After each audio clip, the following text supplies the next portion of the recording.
Bonjour à toutes et à tous. Aujourd'hui, nous avons le plaisir d'accueillir un ancien camarade de promo. C'est déjà 30 ans, hein, presque. 30 ans, 2024, 94, même 90. Hein. Non, ça ne nous rajeunit pas, mais cela dit, ça nous permet de témoigner de nos différents parcours, hein, et surtout du tien, puisque tu es là aujourd'hui pour cela. Donc, nous accueillons Olivier Courcel, directeur du centre de formation apprentissage sportif. Bien sûr, tu donneras d'autres précisions, Olivier. Je te remercie parce que je pense que ta présence est importante pour nos étudiants, ne serait-ce que pour témoigner de ton parcours, pour leur expliquer comment tu es devenu directeur de ce CFA, mais surtout aussi pour montrer les tenants et les aboutissants d'une éventuelle possibilité d'évolution dans votre parcours de formation se destinant pour le milieu sportif. Donc, Olivier, merci à toi de venir témoigner de tout cela, de nous présenter aussi ce CFA, hein, qui, de mon point de vue, a un enjeu très important dans le milieu sportif aujourd'hui. On parlait d'alternance, donc c'est quelque chose de pratique. Hein, et vous devrez faire de l'alternance, même si vous commencez déjà à en faire en licence 3 et L2, puisque vous avez des stages obligatoires lors de votre formation. On est une des rares mentions à le faire sur le volume qu'on vous le propose, quoi. Voilà. Olivier, je te laisse la parole. Donc j'interviendrai, les étudiants interviendront si ils ont la mission d'intervenir d'ailleurs, hein, en fonction de ton déroulé de présentation. Il faut que j'arrive à les intéresser. Oh, on n'est pas inquiet. On n'est pas du tout inquiet. Bonjour, merci d'avoir accepté de passer un petit moment avec moi. Non, pas du tout. Non, c'est vraiment au plaisir, au détour d'une croix. On s'est croisés par hasard et à partir, vous voyez, les opportunités. Et je me suis dit, ça faisait déjà un petit moment quand même que je voulais t'inviter. Voilà. Alors ce que je vous propose de faire, évidemment, j'espère que ça va être interactif. Hein. L'idée, c'est que vous puissiez aller me chercher un peu sur mon parcours, me pousser dans mes derniers tranchements. Parce qu'évidemment, je vais aborder les choses de manière un peu synthétique quand même, parce que résumer un parcours, quasiment un parcours professionnel de 30 ans, on peut dire. Là, en 1h30, ça fait peut-être un peu court. Mais je vais essayer d'être le plus concis possible, mais en essayant de résumer en fait ce qui fait un peu l'essence un peu de mon parcours, de ma trajectoire professionnelle, le cap que je m'étais fixé, comment ça a évolué. Vous verrez que c'est pas forcément linéaire, hein, une trajectoire professionnelle. J'aime bien le terme cap, justement, c'est intéressant. La vision qu'on a aussi de son métier, de son avenir, de la façon dont ça évolue. Les valeurs, le système de valeurs qu'on a, ça c'est vraiment, et vous verrez que c'est très très important et qu'on retrouve beaucoup, notamment dans la fonction de directeur que j'occupe actuellement. Et ça c'est vraiment très important d'avoir des valeurs, une éthique, et puis de les porter et de les partager, quoi. Ce qui va être intéressant, c'est de revenir aussi sur la façon dont tu les as construites, ces valeurs, bien sûr. qui, pour vous, de toute façon, on vous le dit sans cesse, hein, dans les formations, est indispensable pour mener à bien votre projet. Tout à fait. Donc évidemment, ça va se retrouver au travers de mon parcours et puis des missions que j'occupe. Qui sont nombreuses. Ouais, mais je vais faire des petits focus, hein, parce que bien sûr, il n'y a pas de souci. Je ne vais pas forcément aller dans l'exhaustivité, dans le détail. Donc en gros, je vais organiser mon propos de la façon suivante. Première partie, du coup, retracer un peu mon parcours professionnel. La deuxième partie, plutôt, là, du coup, se centrer sur l'organisation, sur le centre de formation d'apprentis sport, animation, tourisme, Normandie. Merci de préciser. Donc on n'est pas que sport, il y a aussi l'animation, c'est important. Un petit peu le tourisme aussi. Et puis finir par... et vous verrez que l'organisation, elle est assez originale et particulière, tant sur l'organisation fonctionnelle que sur l'organisation, que sur la structure juridique. Et là, c'est peut-être une réflexion à mener en termes de projection pour les organisations sportives, quelles qu'elles soient, fédérations, etc., etc. Vous verrez que c'est assez original.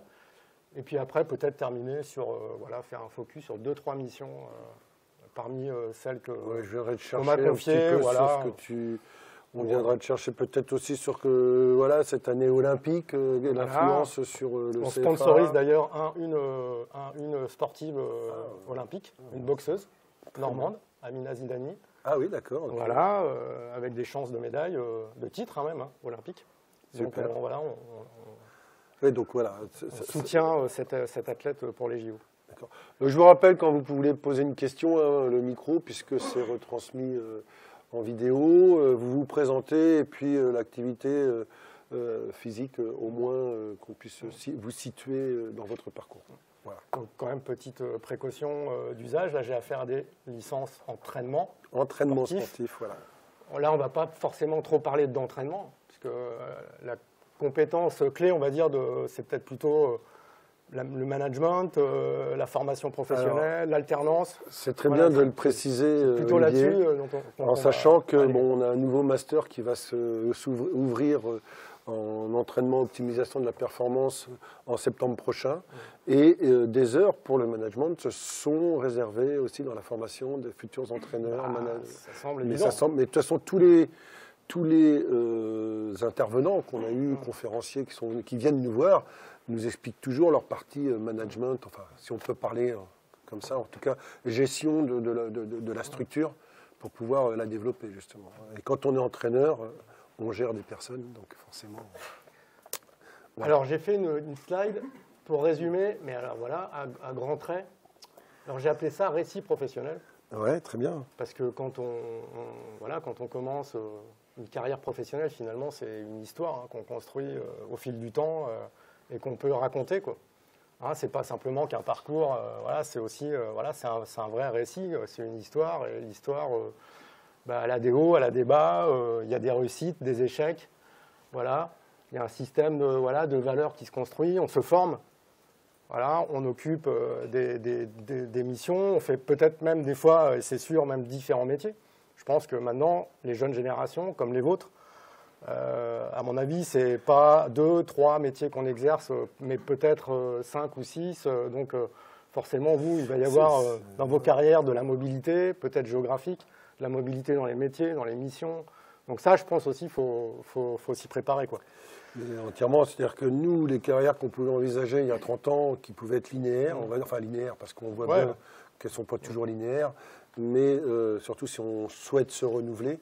Mais aujourd'hui, vous êtes la fameuse génération Z, comme on dit, donc vous êtes amené à aller sur différents secteurs. Il faut être en mesure de vous adapter aux différentes circonstances qui se présentent à vous. Donc là, la slide, elle est construite avec une belle flèche qui représente le temps, évidemment, avec trois moments forts. 3 moments forts, 3 dates, on va dire 3 dates clés, on peut appeler ça des dates clés, 3 périodes clés de ma vie professionnelle. En dessous, vous avez c'est en gros les certifications, les formations, donc les certifications, le diplômant, on va dire, qui a jalonné ma carrière professionnelle.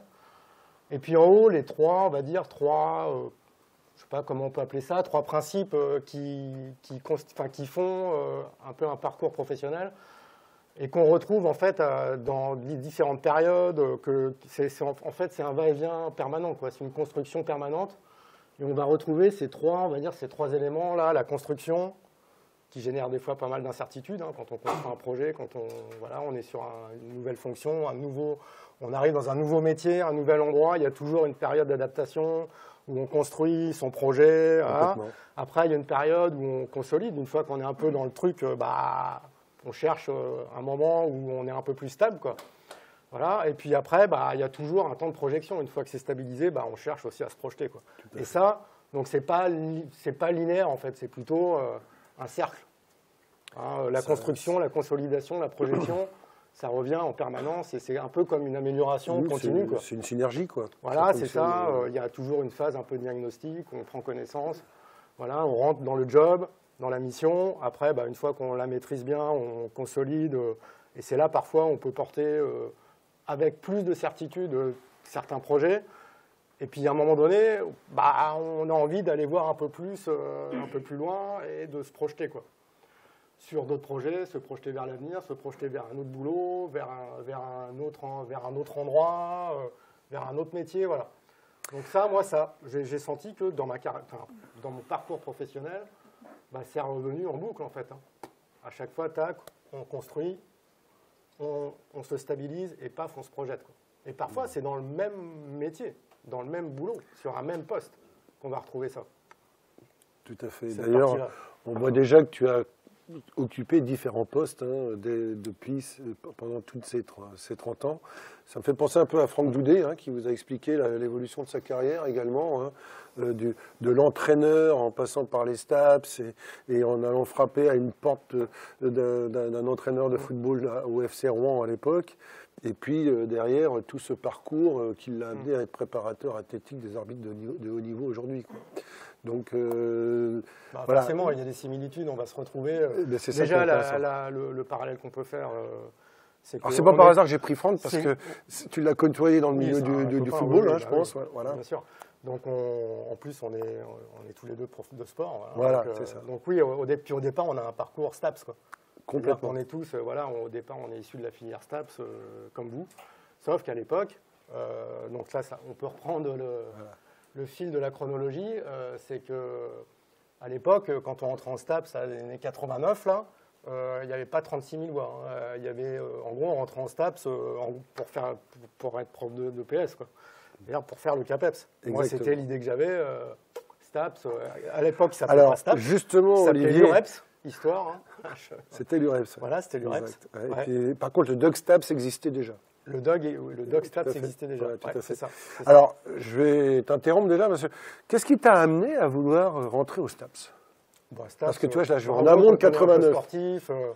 Quand on est un peu sportif, qu'on a eu... Moi, je pense que tu étais un bon sportif en plus. Ouais, j'étais un footeux, ouais. Bon, non, pas... Gardien de but? Gardien de but, ouais, voilà, ouais. Ouais, c'est particulier, les gardiens de but. Ouais, mais justement, tu aurais pu jouer au volley. Ouais, t'es pas trop mal au volley d'ailleurs. Ça me surprend pas. Et donc, un peu sportif, qu'on a une appétence pas que j'étais footeux, mais moi, j'étais j'étais polyvalent, quoi. J'aimais bien tous les sports. Alors évidemment, je kiffais les cours de PS. J'avais toujours, évidemment, des super relations avec les profs de PS, qui m'ont donné aussi le goût de... Tu étais en lycée à Caen? Ah non, moi je viens d'Orléans. D'Orléans, d'accord, ouais. Très bien. Je suis un Orléanais de naissance et à l'époque, il n'y avait pas STAPS. Quand je suis rentré ici, ça n'existait pas. Et tu as découvert le sport par la voie familiale, associative, collège, oui, lycée? c'est ça, par mon père. Enfin voilà, c'était un peu le... Moi, je pose ces questions-là parce que c'est toujours intéressant de savoir comment on arrive dans un domaine. Qui était pas mal impliqué dans le foot, qui a été éducateur sportif. D'accord. Enfin, qui travaillait au PTT à l'époque et qui était détaché comme éducateur sportif dans un club à STTT. Ça se faisait beaucoup à l'époque. Ça se faisait beaucoup, voilà. Et donc, qui m'a donné la fibre foot et la fibre sport, enfin voilà quoi. Donc, pour moi, il y avait... Tu obtiens ton bac en juin 89 et tu rentres en STAPS. 88 même. 88, d'accord. 88, une petite année de réflexion. J'ai eu une année de césure et puis pendant cette annet de césure... toujours important ça. Voilà, il y a toujours des pauses, il y a toujours des pauses dans des parcours. Et j'ai pas perdu mon temps pendant cette année-là parce que j'avais passé à l'époque mon tronc commun de brevet d'état d'éducateur sportif. Je m'étais beaucoup entraîné au foot parce qu'à l'époque, je jouais dans le club professionnel de la ville. Et je m'entraînais en tant qu'amateur, je m'entraînais avec des professionnels, donc c'était quand même pas mal, quoi. C'était sympa, j'avais fait plusieurs trucs. Alors, juste un petit truc, puisque là, tu nous tends un peu la perche. Tu as parlé de tronc commun. Très rapidement, en termes de formation, c'était pour préparer les brevets d'État, qu'on appelle aujourd'hui les DGEP, c'est ça? Merde, c'était... C'est simplement que les étudiants puissent resituer. En gros, c'était le BES là, que j'ai mis en premier, là, à gauche, le brevet d'état d'éducateur sportif. Aujourd'hui, c'est ce qu'on appelle le BPGEPS de maintenant, en fait. Le DE, voilà. BPGEPS, c'était l'ancien BPGEPS, c'est le brevet d'état d'éducateur sportif. La seule petite différence quand même, c'est que pour rentrer dans le brevet d'état d'éducateur sportif, il fallait avoir un niveau de sportif. Alors que maintenant, dans un BPGEPS, à part dans certaines spécialités, où il faut démontrer, il faut avoir un niveau technique... de niveau peut-être régional, on va dire, enfin maximum, un grand maximum. À l'époque, brevet d'état d'éducateur sportif, si tu jouais pas en régional, au moins, tu pouvais pas rentrer, quoi. Donc le niveau sportif est un peu plus élevé.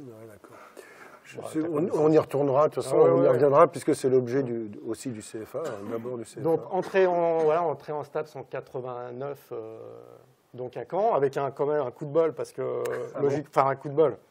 Normalement, c'était à Nice que je devais aller, donc c'était pas vraiment pareil. Hein. Ah non, c'est pas tout à fait pareil. T'es un peu plus au nord. Ouais, et je me suis retrouvé à Caen, en fait, parce que à Nice, une semaine avant les épreuves, justement, je me blesse au foot. Donc c'était des épreuves pratiques à l'époque. Épreuves pratiques. Épreuves pratiques, c'était pratique. On rentrait sur concours à l'époque en STAPS. Épreuves pratiques. Et, avec un numerus clausus. Avec un numerus clausus, avec un nombre de places maximum, quoi, voilà. Et il y avait, à l'époque, il y avait 2 UFR STAPS qui faisaient rentrer sur dossier. C'est-à-dire dossier sportif, dossier scolaire, etc. etc. C'était tout nouveau pour les STAPS? C'était Lille et Caen. Oui, c'est ça. Donc, moi, j'avais fait évidemment les 2 dossiers, mais je visais c'était Nice nouveau parce que ça me correspondait. Moi, j'avais prépassé le concours à Caen et c'était pratique en 87. Ah ouais, mais c'était juste cette année-là. C'était tout neuf, voilà. Ouais, c'était vraiment tout nouveau. Et je me dis, bon, j'assure le coup, je fais quand même 2 dossiers au cas où je ne sois pas pris à Nice. Bien sûr. Et à Nice, ça me plaisait bien s'il y avait une épreuve de ski. Donc, comme je suis skieur, en plus. C'était bien, quoi.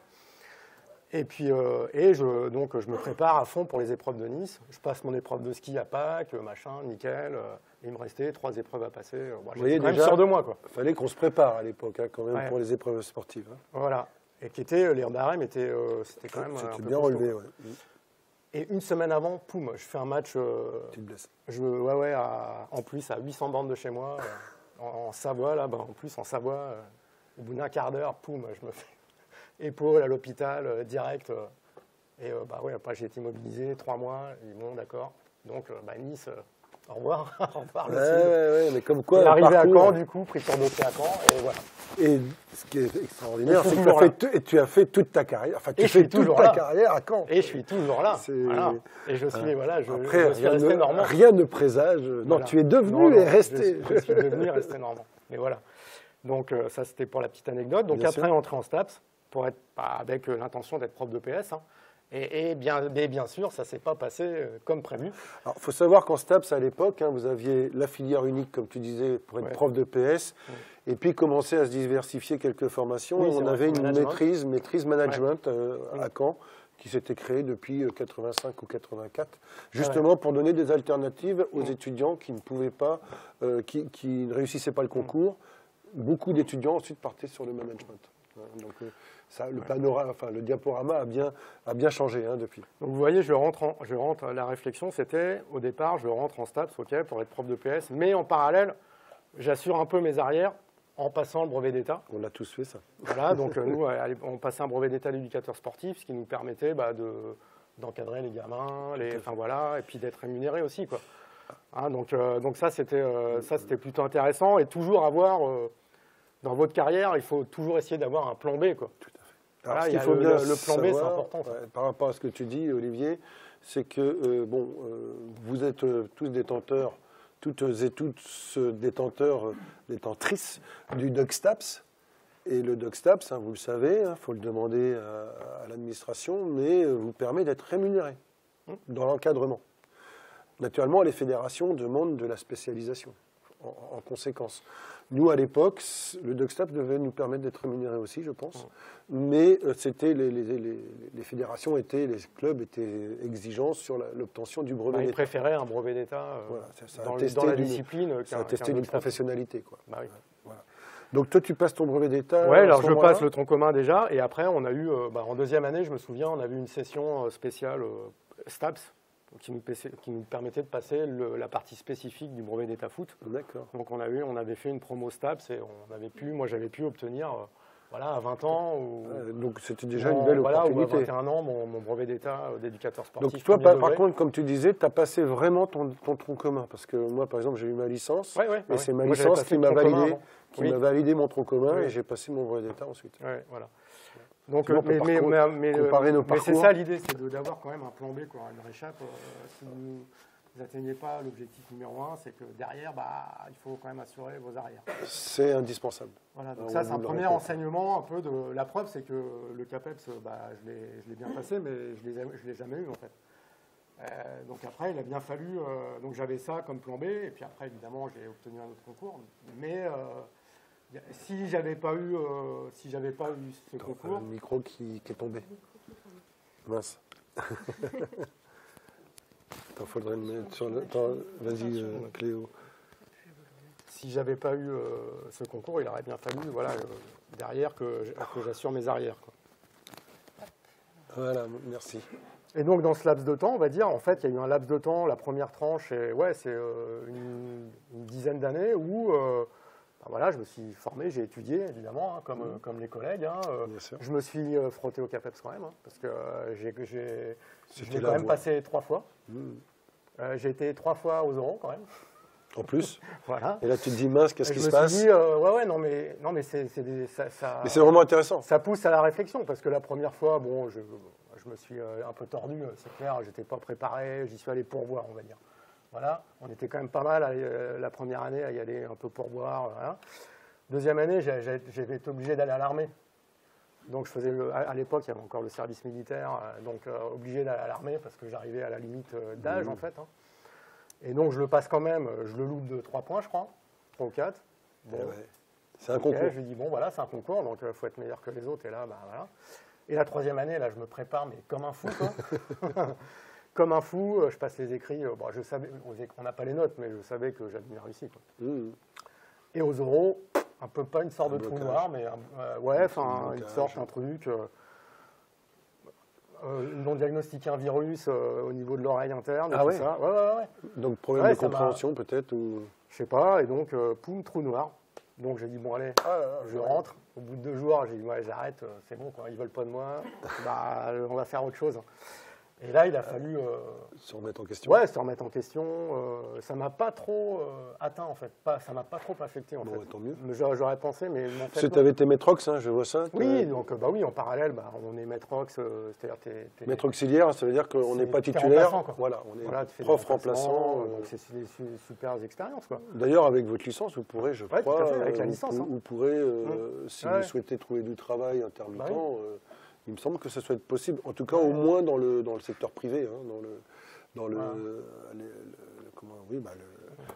l'école privée. Ouais. Donc là, il a fallu se remettre en question quand on dit voilà, échec, réussite, incertitude, quand on construit. Voilà. C'est clair. Donc, surtout que ce n'est pas banal, parce que tu as quand même déjà un brevet sportif, un brevet d'éducateur, tu sais encadrer, tu sais ce que c'est qu'avoir un groupe de jeunes. Ah bah oui, j'étais, donc là, il y a une grosse remise en question, sachant que le concours qui me plaisait, quoi. Voilà. Après, dans les expériences, j'ai fait quelques expériences quand même de prof remplaçant. Ouais, sans plus. Je sentais que ça me plaisait, mais que c'est quelque chose qui m'aurait... je pense que ça m'aurait lassé assez vite, quoi, en fait. Alors, vous voyez ça, d'où l'importance des stages que vous faites, l'importance des expériences aussi de terrain. Ça, on parlait d'alternance, mais tu vas revenir dessus, j'imagine. Et parce que déjà, peut-être qu'inconsciemment, ça a peut-être joué aussi un petit peu dans ce... futur parcours, quoi. Enfin. C'est sûr, oui, non, mais tout à fait. Hein. Donc voilà, 3 fois quand même le CAPEPS, mais en parallèle des expériences. Ça, c'est surtout important. Enfin, c'est vraiment important de développer des expériences multiples, de pas se dire, je fais mon truc, puis j'ai un peu le nez dans le guidon. Parfois, je discute avec des jeunes, là, des étudiants qui disent, là, je me focalise sur mon truc, et puis rien n'existe à côté, quoi. Après, ça, c'est une option, hein, mais moi, je suis pas sûr. En tout cas. Pas sûr que ça soit... Après, tu as utilisé un mot très intéressant, l'incertitude.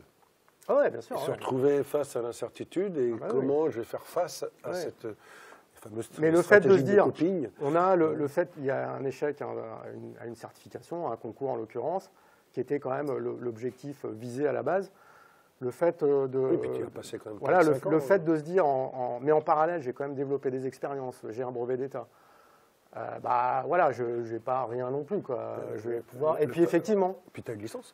Et puis effectivement, donc j'ai été dans l'intervalle, oui. Puis il y a mes licences TAPS, c'est pas rien, c'est pas rien. À l'époque, c'était pas rien. Hein. Voilà, les licences TAPS, il n'y en avait pas des légions qui l'avaient non plus. Hein. Donc effectivement, pour trouver un job, c'était pas très dur, quoi, en fait.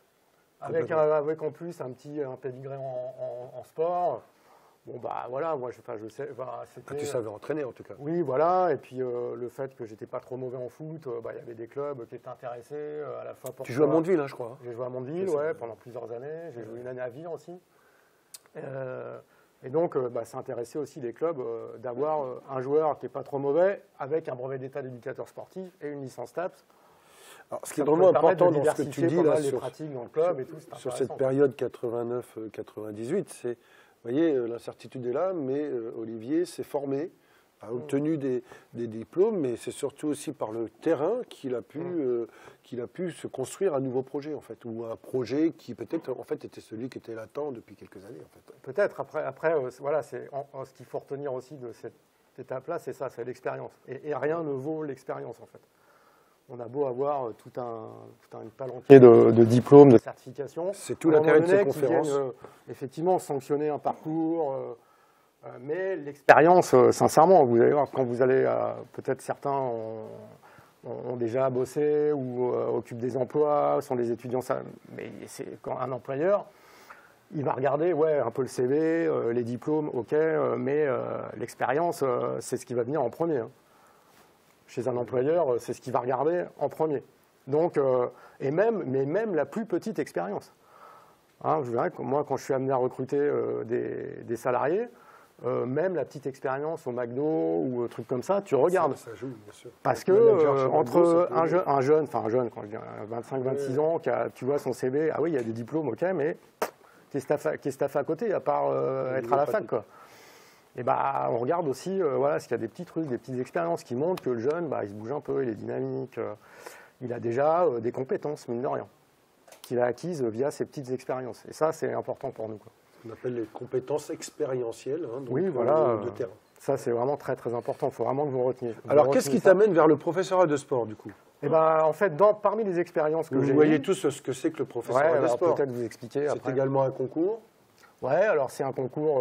Franck Doudet nous l'a déjà expliqué. Oui, Franck, en fait, on est collègues. Donc, c'est un concours du ministère des Sports. Voilà. Pour s'y inscrire, il faut avoir soit une licence TAPS. Alors, les conditions d'inscription maintenant. Mais à l'époque, c'était soit la licence TAPS, soit le BE, deuxième degré. Donc maintenant, c'est l'équivalent du deuxième degré du DES, GEPS. Voilà. Donc ça, c'est les conditions pour s'inscrire au concours. Et donc c'est un concours où il y a quand même beaucoup moins de postes qu'au CAPEPS. Il y en a beaucoup moins qui se présentent. C'est profilé par rapport aux activités physiques, entre autres. Voilà, donc c'est soit on passe, en fait il y a deux options dans ce concours, c'est soit on le passe dans une discipline. Franck Doudet, par exemple, il a passé en foot. L'année dernière, on avait Arnaud Bessa qui était en volley. Ou soit on le passe dans la version polyvalence, qui s'appelle conseiller d'animation sportive. Voilà, donc moi j'avais passé dans cette option. Voilà. Et donc, quand on l'obtient, en fait, on est affecté dans un service du ministère des Sports, qui est soit, ça peut être une direction régionale jeunesse et sport, là, maintenant ça ne s'appelle plus comme ça, c'est le DRAGES, mais direction régionale jeunesse et sport, on peut être affecté dans une direction départementale jeunesse et sport, on peut être affecté dans un CREPS, où on est plus sur de la formation. D'ailleurs, si vous voulez, si vous avez passé vos diplômes, un diplôme de PGEPS, ça tu sais mieux que moi, je sais que moi, pour valider mon brevet d'État, systématiquement, ma carte professionnelle, je la demande c'est le ministère des Sports, la direction régionale jeunesse et sport. Au ministère des Sports. On peut être aussi affecté dans une fédération, dans une direction technique nationale, comme Franck, qui bosse dans une fédération. Mais notre employeur, c'est le ministère des Sports. Voilà, donc ceux qui bossent en fédération comme Franck, en fait, ils sont pas mis en disposition, mais ils sont placés. Voilà, ils sont délégués. Ils sont placés auprès des fédérations. Et donc, ça permet d'exercer pas mal de missions qui sont différentes. Ça peut aller de suivi des athlètes de haut niveau, ça peut aller suivi de la lutte antidopage, conseil aux associations, réglementation des activités physiques et sportives, formation professionnelle, etc., etc. Donc en fait, moi ce concours-là, donc j'ai passé en 98, comme par hasard je l'ai eu du premier coup, alors qu'il y avait 30 postes en France. Comme quoi tu étais vraiment fait pour ça. Là je pense que je devais être plus fait pour ça, effectivement, c'était plus mon truc, quoi. Tout le volet, plus club, associatif, le milieu sportif, c'était plus... il y avait tout un travail à faire sur la réglementation, par contre, les aspects juridiques... Oui, tout à fait, j'étais plus dans mon élément. Ouais. Et j'étais affecté à Caen. En plus, super. Oui. Ce qui est important, c'est que vous imaginiez bien représentiez bien que le concours prof d'éducation physique qui dépend de jeunesse d'éducation nationale, pardon, et le concours professeur de sport sont deux concours de même niveau. Voilà, de même niveau, mais avec des métiers complètement différents. Hein. C'est pour ça qu'on discerne toujours le professorat d'EPS du professorat de sport. Et autant le professeur d'EPS, l'intitulé correspond vraiment au métier qu'il va exercer, autant un professeur de sport, c'est plutôt un grade, quoi. Le métier, c'est plus conseiller, jeunesse et sport, au sens large. Mais par exemple, le métier qu'exerce Franck, c'est conseiller technique sportif. Voilà. Et moi, le métier que j'ai exercé, c'était plus conseiller d'animation sportive. Quoi. Voilà, donc, une question, Joseph. Bonjour Joseph, spécialité handball. J'aurais voulu savoir, donc vous avez passé le BES football, et pourquoi vous n'avez pas choisi, lors du professorat de sport, l'option football? Ouais, parce qu'en fait, j'avais le BE1. Okay. Voilà, et que pour se présenter dans l'autre option, il fallait mieux être titulaire du BE2 quand même. Il fallait mieux avoir le deuxième degré pour avoir plus de chances de réussite, je pense. Même si après, il y a des écrits, il y a des épreuves. À l'oral, quand on va à l'oral au concours prof de sport, dans une spécialité, les gens qui font passer l'épreuve, on va dire l'épreuve professionnelle, sont des gens de la direction technique nationale. Il faut être un peu connu. Alors je crois que Franck est une exception par rapport à ça, parce qu'il a eu le BE2. Oui, il l'a eu après. Après le concours. Ah ouais, non, mais ça, on pouvait l'avoir. Mais moi, je crois même, je me voyais pas, en fait, mais je me voyais pas, en fait, conseiller technique en foot, quoi. Ouais, c'est ça. Ça m'aurait pas. Non, j'aurais pu exercer la mission, mais je me voyais plus dans un rôle polyvalent, voilà, avec des missions fluctuantes, être pas mal sur la formation. Donc c'était le pôle conseiller. Donc moi j'ai été affecté en direction régionale jeunesse et sport. À Caen. Donc c'est un service déconcentré. Je ne sais pas si vous avez vu un peu l'organisation du sport en France. Ils n'ont pas voulu te nommer à Nice. Ouais. Non, puis après j'avais fait ma vie aussi à côté. Je me suis marié une Normande, tout ça. Donc forcément les Normands, pour les faire bouger, c'est pas évident. Pas facile. Donc voilà. Même d'adoption, c'est pas facile de bouger. C'est pas facile. Et coup de bol, il y avait 2 postes à Caen. Donc forcément, il y en a 30 qui ont eu concours dans mon option. Et sur les 30, il y avait 2 postes qui s'ouvraient à Caen. Ah oui, donc ça, c'était assez extraordinaire. Ouais. Donc, c'était assez exceptionnel. Donc, j'étais allé voir le directeur régional de l'époque, voilà. Et puis, après, on avait des vœux à faire. Et j'avais été affecté à Caen. Et j'ai fait, en fait, toute ma carrière dans la fonction publique d'État, à Caen, à la direction régionale jeunesse et sport, qui s'est réformée pas mal de fois, mais peu importe, jusqu'à 2015. C'est vrai que c'est et j'ai occupé plusieurs fonctions, en fait. Voilà, quand j'ai été affecté, les 2 premières années, j'étais pas mal sur le conseil aux associations. Ouais. Voilà, pas mal sur la réglementation des activités physiques et sportives, donc l'application du code du sport, la réglementation de l'encadrement, être titulaire d'un diplôme pour pouvoir encadrer contre rémunération, etc., etc. Donc on était chargé aussi de faire appliquer cette réglementation-là. Bien sûr. Voilà, donc c'était du conseil aux assos, aux éducateurs sportifs, etc. Ça existe toujours, j'imagine, ce genre de poste? Ah ouais, ça existe toujours, ouais. Oui, plus que jamais. Oui. Et en parallèle, j'avais aussi une mission sur la formation. D'entrée de jeu, d'entrée de jeu, où à l'époque, il y avait le Krebs d'Oulgat, peut-être, je ne sais pas si vous en avez entendu parler, mais qui a été fermé il y a plus de 10 ans. Maintenant, ouais, c'était l'ancien CSN, l'ancien centre sportif de Normandie. Et on aura Marc Collier, qui viendra présenter d'ailleurs, ancien directeur adjoint du CSN, qui est maintenant directeur de la Maison des Sports. Et le Krebs était un établissement public du ministère des Sports, là où il y avait les formations d'éducateurs sportifs, les brevets d'État, et puis plus tard les BPGEPS. Voilà, et donc j'avais une partie de mon temps de travail pour le Krebs. Mais mon poste, il était à Caen. Il était à la direction régionale. Très bien. Et donc ça, plus de 15 ans, 17 ans? Ouais, alors réglementation 2 ans. Oui, voilà. Vous voyez, dans un même métier, juriste non plus. Dans un même métier, plusieurs missions. Oui, c'est ça. Plusieurs missions, et vraiment, super intéressant, parce que j'avais aussi, je me souviens, il y avait à l'époque, une problématique sur la protection des mineurs dans les centres de formation, notamment de foot. Ouais. Voilà, il y a eu une enquête qui avait été diligentée ça avait déjà commencé par le ministère des Sports, qui avait été diligentée par le ministère pour, en gros, regarder ce qui se passait avec toute palanquée d'agents de joueurs véreux, qui essayaient de récupérer des jeunes mineurs, qui les faisaient venir de pays africains, etc., qui n'avaient pas de papier ni quoi que ce soit. Il fallait réglementer. Voilà. Le directeur m'avait chargé de cette mission. Et on avait travaillé avec le Stade Malherbe, justement, Ah ouais. pour regarder un peu ce qui se passait, par qui ils étaient sollicités, les agents de joueurs. Et je me souviens, à l'époque, ça avait fait l'objet d'un article dans l'équipe.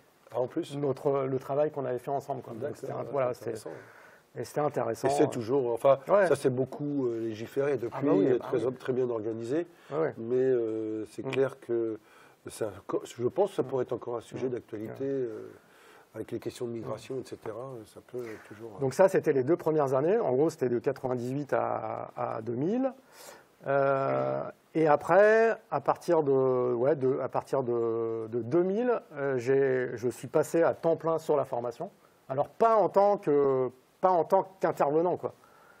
Pas en tant qu'enseignant ou formateur. J'avais toujours un petit peu sur de la temps. conception. Voilà, j'avais toujours un petit peu de mon temps de travail. Donc j'étais à la fois conception et formateur. C'est-à-dire que j'avais peut-être 20% de mon temps quand même Alors, pour être coordinateur de formation. tu me et disais, on va former. surtout parler de management. Néanmoins, pour être formateur à Jeunesse et Sport, sur les métiers que tu as développés, j'imagine qu'il fallait quand même avoir des connaissances en entraînement sportif. Ça dépendait dans quelle matière on intervenait. Moi, je n'intervenais pas sur ces matières-là, puisque Mais ça aurait c'est pu être pas mon possible. truc. Mais ça, oui, bien sûr. Il y avait des formateurs au CREPS qui avaient des licences entraînement, master, diplôme Je de pense préparateur physique, etc. etc. hein. À un de nos mentors, Jean Guibert, par exemple. Oui, bien sûr, oui. Donc, non, donc j'avais une partie de mon temps toujours un peu coordination de formation, donc de brevet d'État, de BPGEPS ensuite, parce que BPGEPS, c'est à partir de 2003. Ouais. 2003. C'est si vieux que ça, BPGEPS? Ouais, c'est si vieux que ça. 2001 même les textes. D'accord. Voilà, donc, mais la mission la plus importante que j'avais, c'était que j'étais responsable du service public de formation, en fait. D'accord. Et là, c'était en gros coordonner l'ensemble la programmation des diplômes jeunesse et sport. Ah oui, pas un petit truc. Voilà, donc c'était en gros, c'est ça, il y avait, gros, ça concernait en gros l'habilitation des organismes de formation, c'est-à-dire qu'il y a des organismes, il y avait le CREPS, mais pas que, il y avait peut-être 25 organismes de formation dans la région, dont le CREPS, voilà, qui mettait en place des formations Pour le BPGEPS. Voilà, pour le BPGEPS et pour le voilà. Donc à peu près 25-30 quoi. Et donc pour qu'on leur donnait une autorisation c'est que de mettre à en place l'époque, il y les avait formations, des centres de formation qui n'étaient pas forcément liés à des fédérations.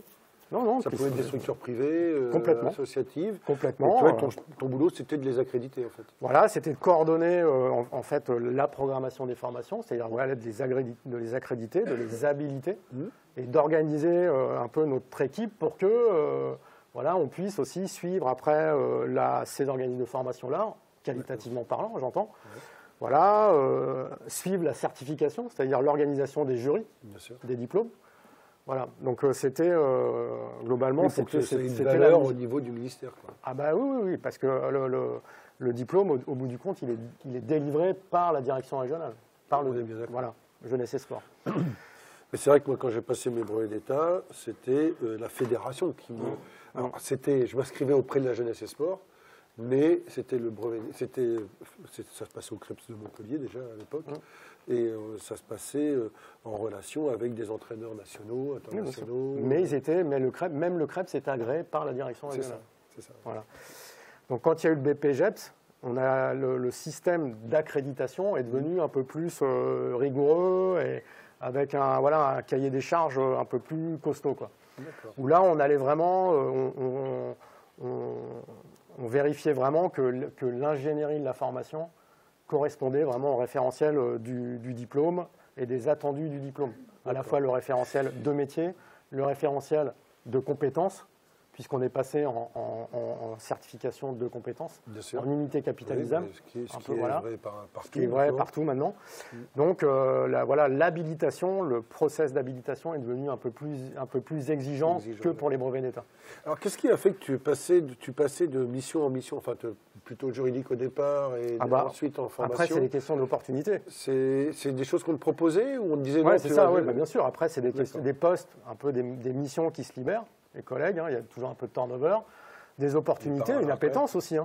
Une appétence, quand il y a quelqu'un, moi j'étais arrivé, je l'avais joué franco, moi j'apprécie la formation, Donc voilà, s'il y a quelque chose qui se libère, s'il y a une opportunité autour de la formation professionnelle, bah ouais, moi je suis preneur, quoi. Alors, vous voyez, le mot opportunité, il ressort là encore, hein, drôlement important, compte tenu du parcours. C'est Adrien Dutertre qui nous a dit « j'envoie des balles ». Un peu à droite et à gauche, puis des fois il y en a quelques-unes qui me reviennent, et à moi de savoir si je les saisis ou pas. C'est ça. L'image était intéressante. Et en 2000, on va dire en 2012, il y a une opportunité qui s'est présentée, mais que j'ai, en fait, les opportunités, c'est soit se présentent ou soit on se les crée, en fait. Il faut les créer, voilà. Il y a deux, c'est soit on arrive à saisir une opportunité qui se présente parce que paf, on est là au bon moment et que on a le bon profil et que le timing est bon, voilà, on est dans le bon timing et paf, on la saisit, on saisit la perche, ou soit on va se la créer, quoi. C'est un peu ce que nous a expliqué Donatien Morvan à travers son parcours. 2 licences STAPS, et puis derrière veut faire un master EOPS, et là on lui propose un poste de technicien à la fédération, à la Ligue d'Aviron, mais simplement pour une année. Et c'est lui qui a créé le besoin, en fait, et la Ligue donc lui a financé son DGEPS. Ce qui n'est pas négligeable quand même. Hein. Voilà. Comme quoi l'opportunité, il faut la saisir. Alors là, en l'occurrence, c'est moi qui ai créé cette opportunité, en fait. C'est pas une petite. Et pas une petite. Voilà. Puisqu'en fait, je me suis, vous savez que, enfin, je ne sais pas si vous avez suivi, c'est vrai que vous n'êtes pas trop vieux encore, mais il y a eu les emplois jeunes. Vous savez, dans le secteur associatif, dans le milieu sportif, il y a eu des emplois jeunes, beaucoup d'emplois aidés, en fait. Des emplois aidés, et ce qui faisait que, en fait, dans les formations, on n'avait pas, il n'y avait pas, l'alternance n'était pas très développée, quoi. L'alternance n'était pas très développée. Il y avait le CREPS. Et le CREPS faisait pas d'alternance, et les formations en fait étaient financées soit par le ministère des Sports, soit par les dispositifs de contrats aidés. Ce qui faisait que la région, qui à l'époque avait la compétence pour l'apprentissage, c'est elle qui créait les centres de formation d'apprentis. C'était la région. Hein. C'était la région à l'époque. Elle nous disait, à chaque fois, on dit, ouais, mais nous, l'alternance, ça serait bien de le développer. Ouais, mais non, vous avez des emplois aidés, on ne va pas financer des trucs que vous avez, qui sont déjà financés par l'État, quoi. En gros, c'était ça. L'opposition, région, État, quoi. Et puis, en 2012, moi, j'avais fait le constat qu'on avait quand même pas mal de jeunes dans les formations qui commençaient à se retrouver dans des situations de précarité. C'est-à-dire qui n'arrivaient pas, qui devaient quelque part payer leur formation, quoi. Et un brevet professionnel, un BPGEPS, c'est à peu près 7000 balles, quoi. Bien sûr. Sur une année. Donc autant vous dire qu'on avait des jeunes qui dormaient dans leur bagnole et que ça collait pas, quoi. Donc moi, j'avais dit d'abord au directeur régional, à mon directeur de l'époque, là, on va avoir un problème, quoi. On est en train de faire des formations à 2 vitesses. Le CREPS avait été fermé, donc du coup, on n'avait plus que des organismes privés, en fait. Dans la carte des formations, donc là il va y avoir problème. Il y avait encore des contrats aidés, là, je ne sais plus comment ils s'appelaient, des CAE, il me semble, à un moment donné. Il y a eu les emplois jeunes, mais après, c'était c'était. On dira que c'est le service civique, on va dire. Oui, mais tout le monde n'en avait pas, quoi. Ouais. Et puis quand il y en avait, la formation n'était pas forcément financée intégralement, quoi. Donc moi là j'avais dit, là c'est le moment. J'avais porté un projet, j'ai dit là, il faut qu'on arrive à créer un centre de formation d'apprentis. Donc ça, c'est 2012. Voilà, 2012. Ouais, tu lances l'idée. Voilà, début 2012, on crée donc évidemment, tu n'arrives pas comme ça, on crée un CFA, non, il faut un peu argumenter, il faut faire un diagnostic de situation. Et puis il y a des enjeux, parce qu'il faut apporter avoir des les chiffres, et il faut savoir que derrière, c'est la région, le conseil régional, qu'il faut convaincre. Parce que c'est elle qui, à l'époque, qui créait les centres de formation d'apprentis.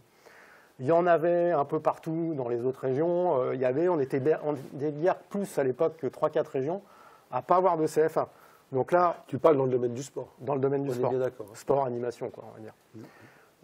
Voilà, donc là, il faut quand même qu'on rattrape un peu le temps perdu. Des CFA sport, moi je sais que j'étais en région parisienne au début de ma carrière, et il existait dans Haute-Seine, sur les Hauts-de-Seine, un CFA sport déjà. Oui, 92-93. Voilà, ça fait les CFA, ça fait le premier, c'est peut-être il a 25 ans peut-être. Ouais, c'est ça. Voilà. À peu près, quoi. Donc voilà, porter le projet auprès du directeur régional qui, lui, après, va assurer le portage politique du projet auprès de la région, quoi. Donc ça, c'est important de savoir dans un projet qui est un peu stratégique, là c'était le cas, hein, créer un CFA dans les métiers du sport, voilà, hein, c'était la région jusqu'à présent avait dit niet. Et là, il fallait les convaincre que cette création-là, elle s'imposait, quoi. Oui, donc l'argumenter. Il y avait des débouchés surtout. Ouais. Voilà, que derrière, évidemment, qu'il y avait des débouchés, etc., qu'il y avait des besoins, voilà. Donc après, quand il y a un projet stratégique, il y a toujours une dimension politique au projet. Ça, c'est sûr, il va toujours falloir convaincre un financeur, par exemple, ou un décideur de soutenir le projet.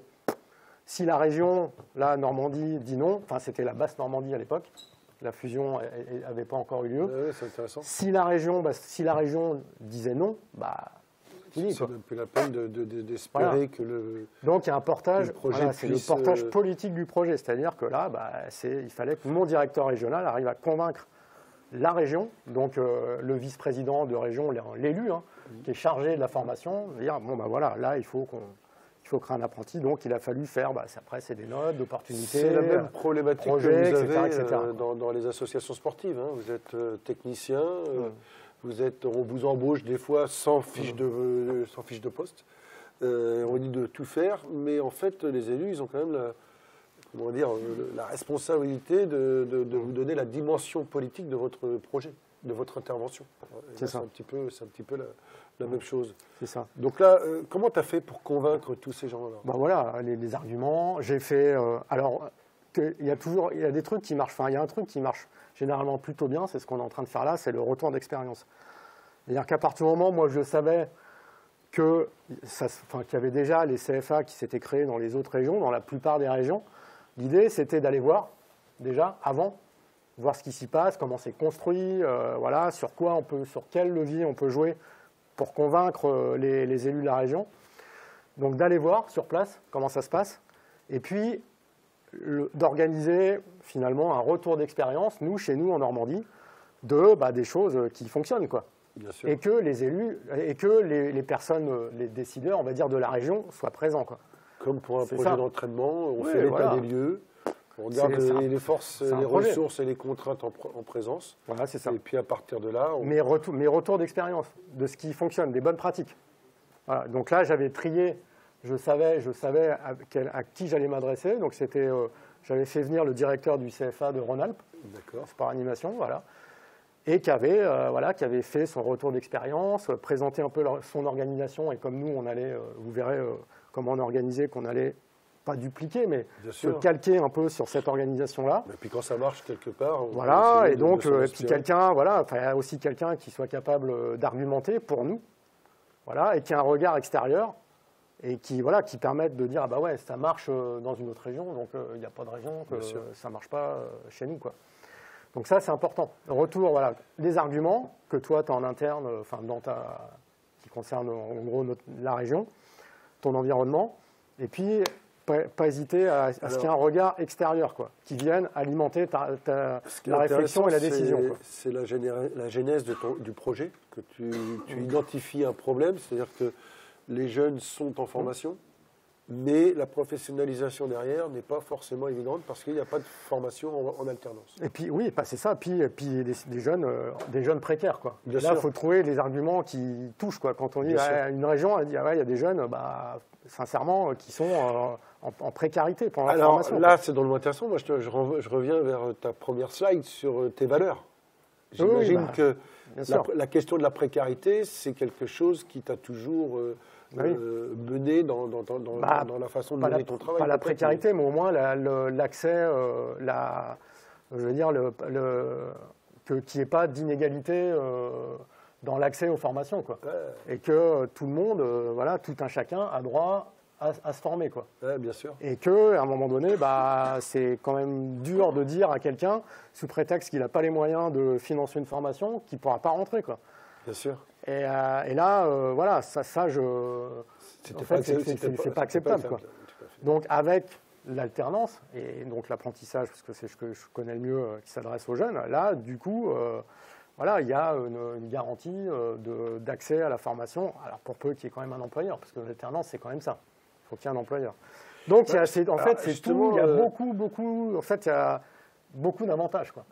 Alors justement, est-ce que dans le milieu sportif, là tu prenais peut-être un risque en représentant ce CFA, parce que justement la professionnalisation dans le milieu sportif, les associations, enfin je sais pas, ou différentes structures, la culture de la professionnalisation, en tout cas en Normandie, alors peut-être des activités plus porteuses que d'autres. Elle avait déjà commencé dans ces années-là, bah oui, puisqu'il y avait eu les emplois jeunes, les trucs, il y avait, là déjà la professionnalisation était déjà entamée. Donc proposer un contrat d'apprentissage à un employeur, à un club, par exemple, ou une ligue, ou ce qu'on veut, au lieu d'un emploi jeune, finalement, il n'y a pas beaucoup de différence. Après, là où fallait le travail qu'on continue de faire, c'est sur leur rôle, le rôle de l'entreprise, le rôle du club dans l'accompagnement du jeune, dans le tutorat, pendant la formation en alternance. Où là, le jeune, il est aussi en emploi jeune, il était en situation de salarié, mais là aussi, contrat d'apprentissage, le jeune, il est salarié. C'est ce que tu expliques là, parce que aujourd'hui, l'université ouvre des formations de plus en plus en alternance. Et je vois par exemple les BUT, les DUT qui se sont transformés en BUT de 2 à 3 ans, sont pour la plupart maintenant en alternance. C'est ça. Donc, il faut trouver des entreprises qui aient les structures pour vous accueillir avec des tuteurs d'entreprise, etc. Et puis en parallèle avec vos formations. C'est ça. Donc voilà. Donc la région dit OK, on crée le centre de formation d'apprentis sport animation. Donc c'est validé. Donc validé, voilà. Donc validé en 2013. Le CFA a été créé. 2013. Avant, donc là, quand la région crée le CFA en 2013, c'est une création via une convention en fait. Ça dit juste, mais avant, il a fallu créer quand même une structure juridique support pour porter le CFA. Bah ouais, ça aurait été trop simple. Il ne crée pas CFA comme ça, puis toute la structuration juridique qui va avec. Non. En octobre 2012, on a créé une association qui s'appelait l'association Performa à l'époque. Pôle d'expertise et de ressources de la formation en alternance, c'est bien son nom. Voilà, avec plusieurs acteurs qui étaient engagés dans le projet. Ouais. Voilà, dont le comité régional olympique, il y avait une Récréa comme entreprise, la Ligue de tennis, le Stade Malherbe, qui est membre fondateur du CFA. Là, des activités quand même, ce qui était déjà, du point de vue, comme tu le disais, professionnel, qui avait déjà des professionnels dans leur structure, et avec des moyens financiers. Qui étaient partants, qui étaient aussi partie prenante du projet, etc. Voilà. Donc, création de cette association, qui est une association gestionnaire, en fait. C'est pas comme un club où là, vous allez avoir des licenciés, des machins, des trucs. Là, l'association, elle servait comme de support juridique, en fait, pour le CFA. Donc, quand la région a créé le CFA en 2013, hop, le CFA, il était raccroché à l'association Performa, en fait, qui était la structure gestionnaire du centre de formation apprentis. Voilà. Et c'est toi qui a créé tout ça, en fait? Bah oui, le projet. Mais disons-le, oui, c'est vrai, c'est moi qui ai créé, tout ça. C'est pas n'importe quoi, quand même. Donc après, voilà, donc j'avais porté ce projet, il avait abouti, top, super. Donc au départ, c'était bien de créer, mais après, fallait-il avoir des formations et puis accueillir des apprentis dedans, quoi. Alors tu parlais de consolidation, projection, voilà. et là, la prise de risque. Alors voilà, arrive la prise de risque en fait. Arrive la prise de risque puisque en 2013, donc on commence. Première formation, il y avait 3 formations, un BP GEPS activité de la forme. Vous savez, les coachs qui travaillent dans les salles de remise en forme. Voilà, un DE GEPS tennis avec la Ligue de tennis. Un DE quand même. Un DE GEPS, ouais. Et un brevet professionnel activité physique pour tous, multisport, voilà, animateur multisport, avec un organisme de formation qui est dans la Manche, dans le sud-Manche. D'accord. On commence métier de la forme, activité physique. On commence avec ces 3 formations-là, et dans ces formations-là, il y avait 3 apprentis par formation. Après, il y avait d'autres stagiaires, voilà. Mais on commence avec 9. On commence petit. On commence petit. Vous allez voir depuis comment ça s'est développé. 2013, 2014, il y a le Stade Malherbe qui nous rejoint, je crois. Vous verrez comment on est construit, comment ce CFA est construit. Après, dans la slide d'après. Hop, on passe à 35. 35 apprentis pour, je ne sais plus, 5 formations, un truc comme ça, voilà. Et donc, on arrive en 2015. Alors toi, tu es toujours. Et là, moi, en fait, j'accompagne au démarrage, le CFA a été créé et le deal avec le directeur régional jeunesse et sport de l'époque. C'est pas un petit truc qui est arrivé là. Voilà, c'est de dire bon bah vous suivez, je vous donne en gros un tiers-temps, bon, voilà, pour suivre le projet de création du CFA et la première année, les 2 premières années de mise en œuvre. Et puis après, bah voilà, c'est une structure privée, hein, c'est une association. Donc après, bah, le CFA, il va vivre sa vie. Au départ, il nous avait prêté un bureau dans les locaux de l'administration de jeunesse et sport. Hein. Voilà, il nous avait tous les moyens, voilà, mais au départ, il n'y avait pas de salariés, quoi, hein. C'était moi qui suivais le truc. Voilà, en 2014, ou je crois fin 2014 ou début 2015, on avait recruté avec l'association Performa une personne pour s'occuper de l'administratif, à mi-temps, je crois. Voilà, et puis il m'avait dit, bah, septembre 2015, c'est fini. L'association doit prendre son envol, enfin le CFA va prendre son envol, voilà, dans le secteur privé, puisque c'était une assoce. Voilà, donc bah voilà, c'était ok, très bien, projet. Maintenant, on va passer à autre chose. Mis en place, voilà, bah, j'ai plus qu'à créer un truc. Sauf que là, bon, je me suis dit, puis enfin voilà, j'étais pas le seul. Hein, je me suis dit, il y a quand même un potentiel de développement, un truc de fou, quoi. Je veux dire, comme je voyais comment ça fonctionnait dans les autres régions, je me dis, c'est un super projet. Tu peux former un peu partout, dans toute la Normandie. C'est vraiment un super projet. On peut fédérer plusieurs partenaires. Enfin, il y avait vraiment un potentiel de développement. Donc là, 2014, 35 apprentis. Et après, là, je me suis dit, bon, on a, après réflexion, mais pas forcément trop longue non plus, je me suis dit, bon, allez, je tente de partir avec le projet. C'est-à-dire, c'est mise en disponibilité. Alors attention, c'est pas. Voilà. Est-ce que tu peux nous expliquer cette démarche? Parce donc que dans la fonction publique, on a le droit. On aura Émilie Lecomte qui va venir en tant que diététicienne nous expliquer qu'elle a démissionné, elle, de la fonction publique de professeur. Moi, j'ai pas encore démissionné. Elle a d'abord été en disponibilité, et puis elle s'est dit, je me consacre complètement à mon projet de diététicienne, et elle a démissionné du professorat des écoles. Ouais. Tu vois. Alors, dans la fonction publique, on a plusieurs statuts possibles. Soit on est titulaire de son poste, comme j'étais avant à la direction régionale. On peut être détaché, par exemple, dans une autre administration. Ce qui se passe un peu pour moi. Par exemple, on peut être de l'éducation nationale, l'enseignement supérieur, ou on peut travailler dans une collectivité locale, genre la région, une ville, voilà. On est sous fonction publique territoriale. Ça, c'est possible, détachement.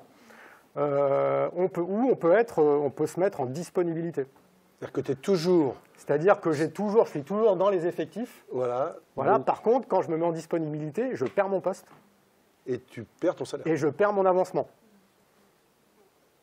Voilà. C'est-à-dire, je choisis en 2015 d'abandonner mon poste que j'avais depuis 98. Après 17 ans d'exercice. Voilà. Donc et puis de me lancer dans cette aventure de développement, en fait, avec le CFA, Alors je sentais qu'il y avait un vrai potentiel. C'est là où il y a prise de risque, forcément, quoi, hein, où il y a une projection sur un potentiel, sur le devenir d'une organisation. Voilà, mais... Est-ce que l'aspect salarial a été un... oui, il fallait, forcément. Ouais. Bah, forcément, parce que là, si j'allais... Donc là, en gros, c'était passer de la fonction publique au privé, quoi. Puisque là, du coup, je devenais salarié de l'association, gestionnaire de Performa. Donc là, il fallait quand même aussi un minimum que j'ai un salaire qui soit... au moins équivalent. Enfin même supérieur à celui que je gagnais en tant que prof de sport, quoi. Donc c'était aussi un peu dans le deal, quoi.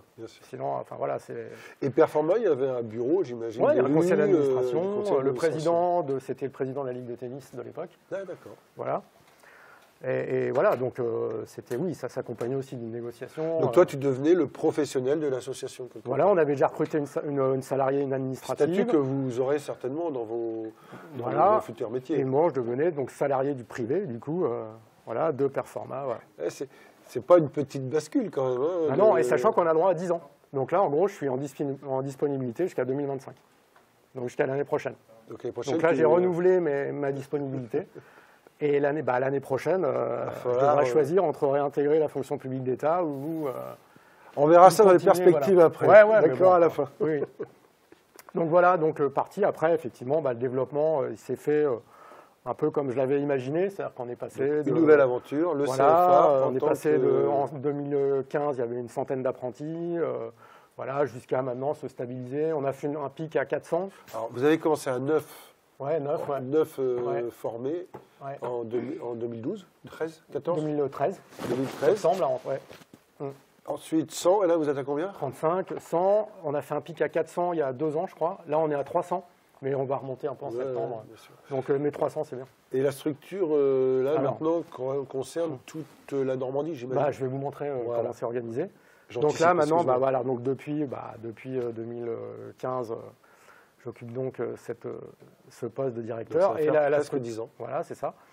La structure a évolué, alors à la fois en nombre d'apprentis, nombre de formations, nombre de salariés au CFA, Nombre de salariés. puisqu'on est parti Alors, Performa, à deux, maintenant, on est 7. qu'est-ce qui est devenu Performa? Alors, je vais vous D'accord. dire. Ok. Je vais vous dire ce qui est devenu Performa, qui n'existe plus maintenant. Et donc, en parallèle, évidemment, moi, je me suis formé aussi. Évidemment, parce que quand on développe des expériences, et à un moment donné, de formation continue. j'ai mis là le certifiant. Là, j'ai mis le certifiant. Parce que c'est important à un moment donné, c'est bien, les expériences, c'est top. Puis on ressent aussi le besoin de se dire, tiens, ça serait bien que quelque part, ça se matérialise aussi par une formation, une certification reconnue, quoi. C'est quand même pas mal. C'est exactement ce que Franck Doudet vous a expliqué lors de la Voilà. première intervention, avec il ne cesse de se former tout le temps. C'est ça, voilà. Donc, donc moi, on va dire mon brevet d'État, la licence TAPS, alors éducation motricité, moi, c'était l'appellation de... Non, c'était enseignement à l'époque. C'était enseignement. licence enseignement. C'était pas STAPS, C'était pas c'était mais ça licence correspondait à enseignement. éducation motricité. Licence enseignement. Voilà. Par contre, on avait un DUG éducation motricité. Enfin bon, peu Donc importe. vous verrez que, et là après, quand je suis rentré à Jeunesse et Sport, donc au bout de 3-4 ans, T'as passé un je me DSS. suis dit, j'étais plus, mes fonctions, elles étaient quand même plus dans le management, quoi. Clairement, ça correspondait plus forcément, à part les quelques missions que j'avais dans l'encadrement, dans la formation de formateurs, ça correspondait quand même plus à des missions autour du management, quoi. Et donc, j'ai eu l'opportunité, de rentrer en DESS. Et quand même, pourtant, j'avais pas de maîtrise à l'époque. J'étais bac C'est plus ce qu'on 3, appelle plus validation le d'acquis. concours, plus j'avais le concours de prof de sport qui équivaut bac plus 4, quoi, Bien sûr. Et donc, j'ai pu rentrer en DESS STAPS, Management. directement en 5e année. Alors, vous voyez, là, et là, tu as fait valoir. j'ai sauté la 4e et j'ai fait valoir mon expérience, en fait. Ton validation des acquis et Reconnaissance. d'expérience. Reconnaissance des acquis de l'expérience. Moi, j'avais fait la même chose, figure-toi, mais pour la première année STAPS. Oui, J'avais un DUT donc, de technique commerciale, une expérience de commercial. Et comme mon projet, c'était licence management, eh bien, j'avais postulé pour entrer et directement. sachez que ça existe et que ces dispositifs-là de C'est vraiment reconnaissance, important. de validation d'acquis de l'expérience, reconnaissance d'acquis de l'expérience, ça fonctionne. C'est complètement pour valoriser toutes les expériences que vous avez. Tout ça fonctionne bien, quoi. Sébastien Berja, qui était notre invité la semaine dernière, est en train de faire une validation d'acquis et de l'expérience pour un master management, justement, au sein de la structure. Il est le directeur du CRSU, tu vois. Voilà. Donc, vous voyez, tout est possible. Il y a quelques années, on avait invité un professeur de tennis qui, lui, c'était l'inverse. Il avait d'abord fait le master management et après, il a passé tous ses diplômes fédéraux dans le tennis et maintenant, il est argentan comme... Ce qu'il faut se dire, c'est qu'on peut naviguer entre certification universitaire, certification du ministère des Sports, tout ça. Alors, ce qui est important aussi d'imaginer, parce que moi, là, vous êtes dans la génération où maintenant, la sélection, tu sais, elle se fait plus à la sortie de la licence 3 que du bac comme à notre époque. Nous, on était une 36% d'une classe d'âge à obtenir le bac. Là, c'est 99% maintenant, quasiment. Ce qui est important dans ce qu'explique Olivier, c'est que toutes les portes sont possibles en fonction des opportunités que vous pouvez vous offrir. Aujourd'hui, on a une autre alternative au master, c'est les DU, les diplômes universitaires de licence. Et puis, vous avez le CFA. Ouais, alors, voilà, on va y revenir. Voilà, c'est pas sans tout à faire fait de le même pub, niveau, hein. mais non, c'est pas tout à fait le même niveau de formation. Mais, non, mais peu importe. Mais voilà, l'important, c'est que ça puisse te fait permettre. partie des possibilités. Et puis surtout, c'est avoir cette expérience professionnelle qui, du point de vue parfois universitaire, est plus difficile à obtenir. Parce que les formations ne sont pas forcément là-dessus. Donc après, hop, management. Et puis après, j'étais sur la formation à temps plein, quoi. Donc j'avais un job dans la formation professionnelle. Donc, et je me suis dit, là, bah ouais, à un moment donné, putain, ça serait pas mal. Puis même pour moi, quoi, de me dire, bah, faut que j'essaye de capitaliser un peu sur mes expériences, de faire un peu quelque part, pas mon auto-analyse, mais je vais pas dire mon introspection sur ce que... Si, tu peux le voilà, dire. Et là, je suis allé sur l'introspection, c'est un mot qu'ils connaissent normalement. Ouais, mais je me dis, bah tiens, ça serait pas mal que je prenne un peu de recul critique sur mon expérience en formation professionnelle. Et là, en 2012, donc ça veut dire, ouais, c'est ça, juste avant de créer le CFA, je me suis engagé sur une validation d'acquis de l'expérience, sur un titre professionnel du Conservatoire national des arts et métiers. Ouais, c'est pas... voilà, donc c'était un titre professionnel d'ingénieur de formation.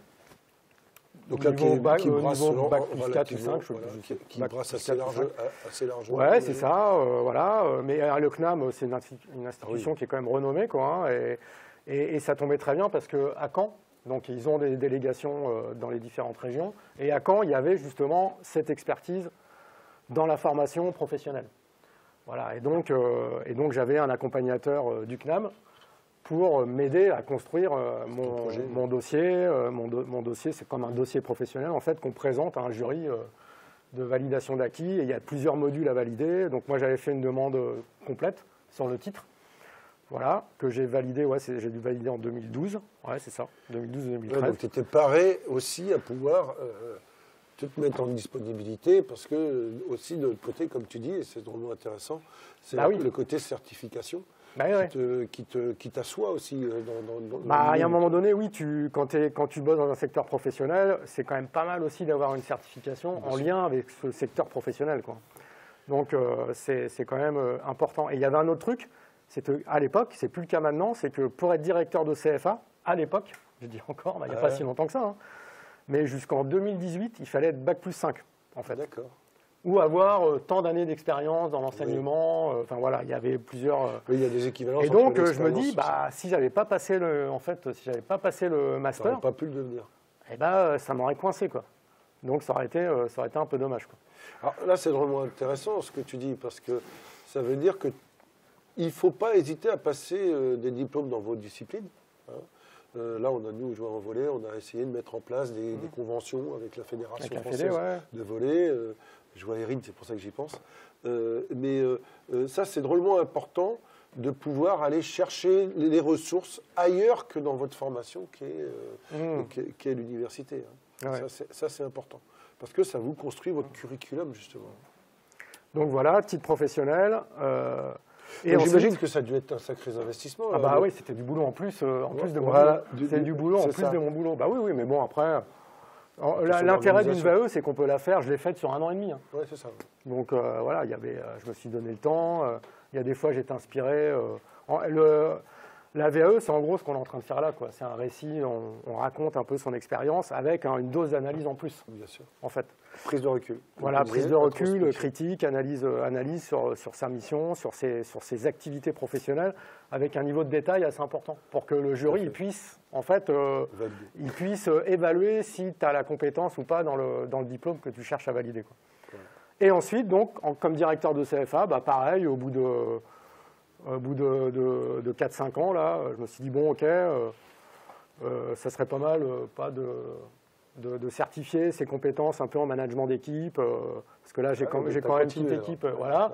Bon, là, c'était plus petit, hein, c'était une dizaine de jours de formation avec l'école de management de Normandie. Donc là, le MN qui est en face, là-bas. Voilà, avec l'école de management qui n'est pas très loin, qui est une belle école de commerce. Tout à fait. Et qui proposait, on avait mis en place ensemble, en plus en partenariat avec le CFA, donc ça s'adressait plutôt aux directeurs de structure dans le sport, quoi, ou dans la formation, un certificat de compétences management d'équipe. Pareil, le MN, c'est une structure qui est reconnue. Oui, voilà, c'est une vraie école de commerce, je précise. Voilà, parce qu'il y en a certaines qui fleurissent un peu partout et qui s'autoproclament école de commerce, mais qui n'en sont pas. C'est important de le préciser. Ouais. Ça.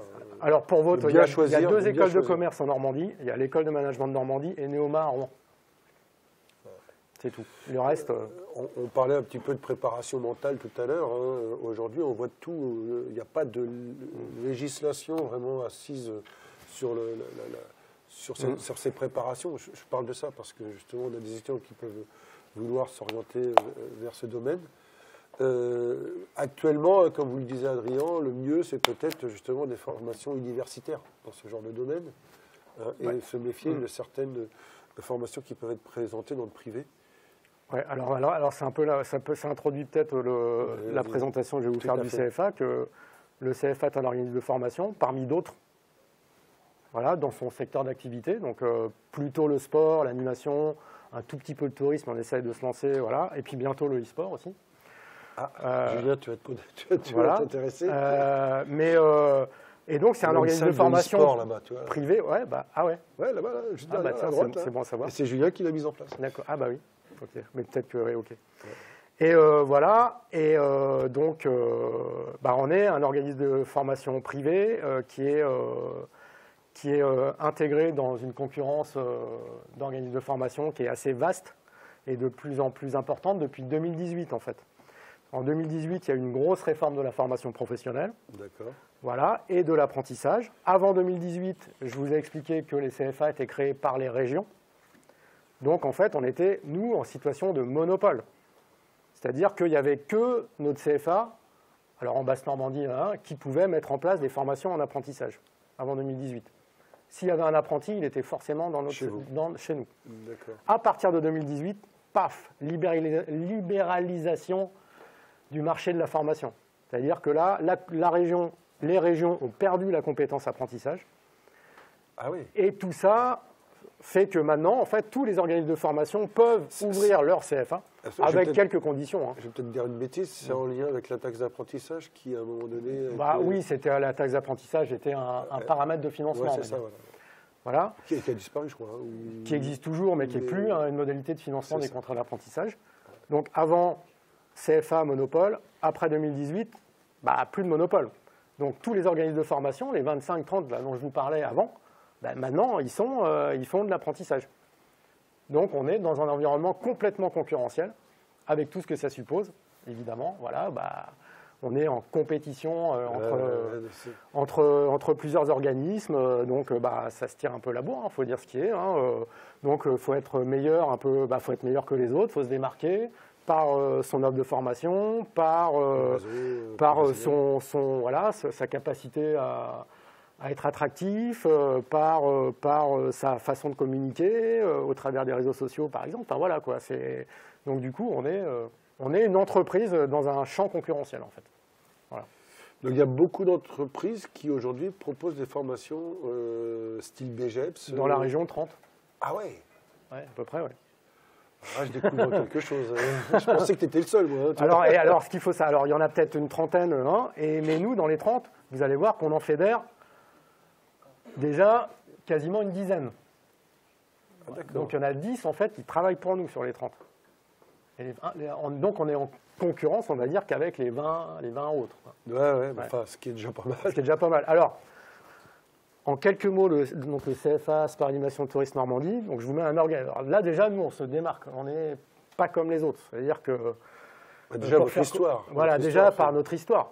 Inspiration Service Public, créé par la Direction Régionale Jeunesse et Sport de Basse-Normandie, et CFA historique, on va dire maintenant, puisque créé par la région. Donc on s'appelle, tous ceux qui ont été créés par la région, donc avant 2018, on s'appelle un peu les CFA historiques. D'accord. Voilà. Et là aussi, l'autre particularité, donc du point de vue juridique, c'est qu'on est une société coopérative d'intérêt collectif. Ouais. Donc on n'est plus une association depuis 2021.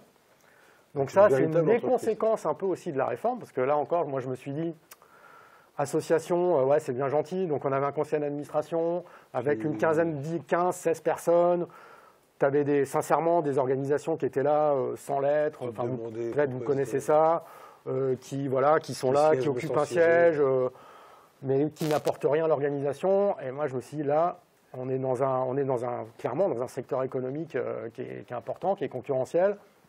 Il faut qu'on arrive à sortir de ça. Ce n'était pas la seule raison. Hein.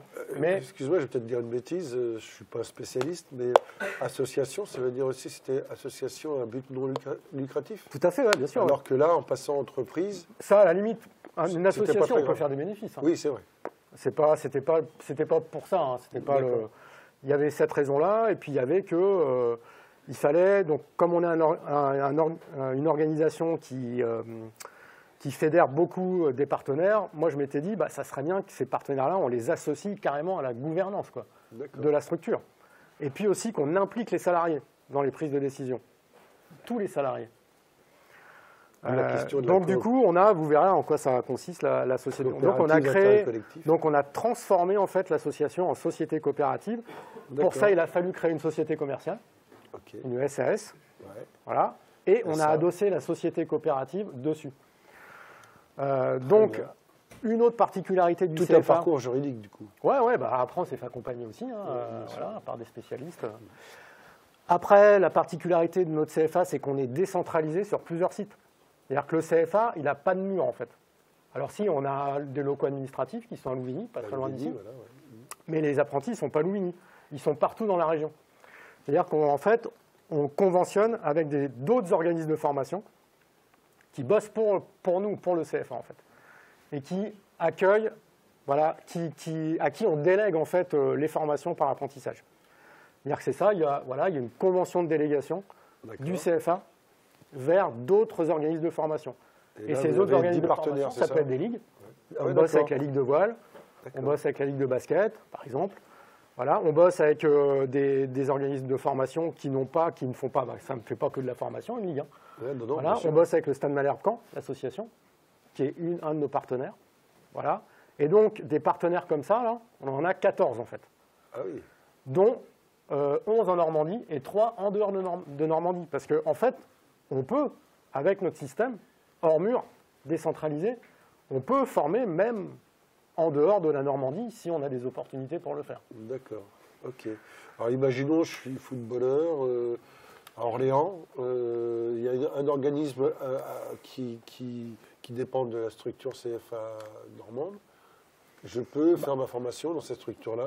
On a par exemple un titre professionnel de technico-commercial dans le sport qu'on a complètement digitalisé, c'est-à-dire qu'il se fait à distance. Donc un sportif d'Orléans, s'il veut, il peut venir sur cette formation. Si c'est pour faire un BPGEP, je vais lui conseiller plutôt d'aller voir le CFA d'Orléans. Bien sûr. Ça va être plus simple. Mais s'il y a une offre de formation qu'on propose à distance, par exemple, et puis il peut tout à fait s'inscrire, être en contrat d'apprentissage dans une structure orléanaise, il n'y aura pas de problème. Très bien. Voilà. Ok. Donc on est donc décentralisé, vous verrez la carte des formations qu'on a un peu partout, en Normandie. Et on est donc à la fois centre de formation, parce qu'on a un vrai organisme de formation, on est un CFA, mais on a aussi, pour tous ces partenaires, un espace de ressources et une entreprise de service aussi. Bien sûr. Parce que finalement, notre boulot, c'est de fédérer cette communauté pédagogique, en fait, et de les faire monter en compétences pour que les apprentis du CFA, parce que sont quand même les apprentis du CFA, hein, les contrats d'apprentissage, ils sont signés avec le CFA, pas avec leurs partenaires. L'expression que tu viens de prendre, monter en compétences. Il me semble que je suis en train de faire un cours là-dessus. Comment monter en compétences dans le milieu sportif. Voilà, c'est faire monter nos partenaires en compétences pour que nos apprentis, c'est quoi l'objectif? C'est qu'ils soient bien formés, qu'ils obtiennent leur diplôme et derrière qu'ils s'insèrent dans la vie active, puisque nous, notre ADN, c'est de faire des contrats d'alternance et des contrats d'apprentissage qui s'adressent à la tranche à peu près 17-30 ans. D'accord. Donc voilà. C'est ça, c'est vraiment notre ADN. On fait des contrats d'apprentissage. Alors imaginons, j'obtiens ma licence entraînement sportif, là, et puis j'ai envie d'exercer dans les métiers de la forme. Ouais. Donc j'aurais besoin d'un BP. Ouais. Je viens te voir, je viens voir ta structure, bien sûr, et là tu nous proposes une de ces organismes qui pourra me former au BP jeunesse. Alors un exemple de coopération qu'on a, puisqu'on est une société coopérative, entre le CFA dans le secteur de la remise en forme, c'est-à-dire qu'on est partenaire exclusif de l'Orange Bleu. C'est-à-dire qu'on a conventionné... Vous connaissez tous l'Orange Bleu, non? C'est une marque de centre de fitness. Voilà, tout simplement, sans faire Donc nous, on est partenaire de cette enseigne, qui est à Rennes. Voilà. Et cette enseigne, elle a une école de formation qui s'est implantée à Caen et qui est notre antenne pédagogique, en fait. C'est-à-dire qu'ils font partie des 14, là, on appelle ça des antennes pédagogiques. Ils font partie des 14 et on forme en fait pour la marque, D'accord. pour l'enseigne. D'accord. Voilà, donc alors voilà, par contre sur On pourrait imaginer la même chose pour Decathlon. Ah bah dans la vente. Ouais, bah après eux, ils ont leur Non, parce que tu travail. parlais de technique. Eux, ils ont leur propre CFA. Tu parlais de je pense. technique commerciale tout à l'heure. Ouais, mais oui, je pense qu'ils ont. Alors avec la réforme, la grosse réforme de 2018, des grosses entreprises comme Decathlon, alors, je ne sais pas si c'est le cas, Oui. ils ont créé leur propre CFA D'accord. d'entreprise. Ok, C'est-à-dire qu'ils forment eux-mêmes leurs salariés, quoi. d'accord. Très bien. Donc voilà. Quand je parlais de valeur et tout ça, là, enfin voilà, Ouais. que Oui, au début, oui. que derrière, bah, il faut donner du sens un peu à notre action, quoi. Faut pas que ça parte dans tous les sens, notamment dans un milieu concurrentiel où on a quand même à boire et à manger dans la formation, il faut dire ce qui est. Hein. Nous, nos 4 piliers, bah, c'est que c'est le jeune, c'est l'apprenant, c'est l'alternant, l'apprenti qui prime, et que les moyens qu'on se donne, ils sont dirigés au bout du compte vers le jeune, vers la formation du jeune. Bien sûr. Quand on dit faire monter en compétences nos partenaires pédagogiques, bah derrière, c'est qu'il y a des jeunes qui sont dans les formations et que cette montée en compétences, elle va profiter aux jeunes. Ça, c'est très, très important. Ça revient à ton idée de départ, lutter contre la précarité. Oui, c'est ça aussi. Oui, mais c'est placer le jeune au centre de la situation, comme on place le jeune au centre de la situation en EPS ou en pédagogie. Voilà. Et là, voilà, donc ça, faut garder ça à l'esprit. Et ce discours-là, on le répète à l'envi. Le jeune au centre de la formation. À toutes les assemblées générales, parce qu'on a avec notre société des assemblées générales, aux antennes pédagogiques, qu'on soit vigilant, parce que derrière, il y a des intérêts économiques, bien sûr. Évidemment. Il y a des masses financières importantes qui circulent. Nous, le CFA, c'est à peu près 4 millions d'euros, notre budget. Pour 300 apprentis. Alors, on fait un peu autre chose que mais c'est à peu près 4 millions d'euros. Donc, et dans les 4 millions, il y en a quand même une grande partie qui va chez nos partenaires pédagogiques. Bien sûr. Forcément, puisque c'est eux qui forment. On redistribue la manne financière. Voilà, donc, il y a quand même des enjeux derrière. Bien sûr. Le deuxième pilier, c'est de favoriser la dimension coopérative et l'intérêt collectif, tout en préservant les intérêts des partenaires. C'est ce que je vous dis, c'est qu'il y a une dimension évidemment collective, coopérative qui est forte, puisqu'on est dans un système partenarial qui est vraiment, qui est vraiment costaud, quoi. Bien sûr. Et qu'on recherche. Ça fait une belle toile, hein, tout ça. Ça fait une belle toile, tu vois. Et chaque partenaire est différent. Ils sont tous différents. Et ils ont tous, des intérêts qui leur sont propres, une philosophie qui leur est propre. Mais aussi, c'est pas des philanthropes, quoi. Hein. Ils sont là pour gagner de l'argent, ils ont des salariés à payer, etc. Il faut faire vivre l'entreprise. Donc, on a les intérêts des partenaires à préserver, voilà. Et puis, par contre, qu'on soit en parallèle toujours à favoriser cette dimension coopérative, quoi. D'accord. Troisième point, et ça rejoint en gros ce que je vous dis, c'est qu'on doit tout faire pour ne pas avoir arbitré entre la rentabilité économique et la qualité des actions. Chose pas facile à faire dans le contexte actuel. C'est-à-dire qu'à partir du moment où on dit c'est la rentabilité qui prime sur la qualité des actions et donc sur la formation de nos apprentis. Donc là, vous n'êtes plus dans vos missions. Là, on n'est plus, peu avec moi en tout cas. Après, donc il y a des organismes de formation qui déjà, je pense, ont fait leur choix, quoi. Même s'il n'est pas dit.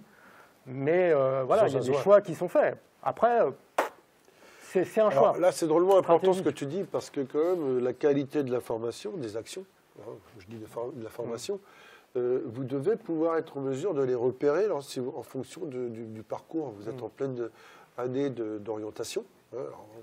Effectivement, la voie toute classique d'aller vers un master. Mais il n'y a pas que ça, la preuve. Mais il faut être capable d'aller sur les réseaux, voir peut-être la valeur de chaque entreprise par rapport à l'acte de formation que vous recherchez, quoi. Donc ça, c'est important, de se dire en termes de valeur, de se dire, Après, il faut se donner les moyens de ne pas inverser la tendance, quoi. C'est ça. Donc c'est toujours des équilibres à trouver et c'est pas toujours simple. C'est pas toujours évident. Et le quatrième pilier, c'est qu'avec notre CFA, notre organisation partenariale décentralisée, ça crée de la ressource, quoi. Pas que financière, hein, ça crée des emplois, ça crée et direct et indirect. C'est-à-dire qu'au CF1, c'est passé de 11 salariés. Voilà, c'est ça Maintenant, la question que j'allais te poser. Maintenant, on est 7. Donc, vous verrez, voilà, on est 7. Je crois que vous avez recruté encore il n'y a pas longtemps. Oui, on a recruté il n'y a pas longtemps. On est 7. Et si on prend toutes les personnes qui participent à ce développement, en fait, donc dans les 14 antennes pédagogiques, c'est peut-être 200 personnes, quoi. Ah oui, c'est pas négligeable. Donc ça fait vivre, entre guillemets, à peu près 200 personnes, quoi, cette organisation. CFA Sport, structure qui forme au métier du sport, hein, alors même de l'animation et du tourisme, mais je pense qu'on est quand même dans des secteurs relativement proches, peut-être un peu moins pour le tourisme. Oui, de toute façon, on va voir sur l'offre de formation. Je vais la passer la carte. Je finis rapido sur la société coopérative. Donc, dans la société coopérative, il y a 3 catégories d'associés. Il y a en gros qui participent aux prises de décision. C'est ça un associé. Il est dans la gouvernance. On a donc les salariés, les 7, qui participent aux prises de décision. C'est une catégorie d'associés.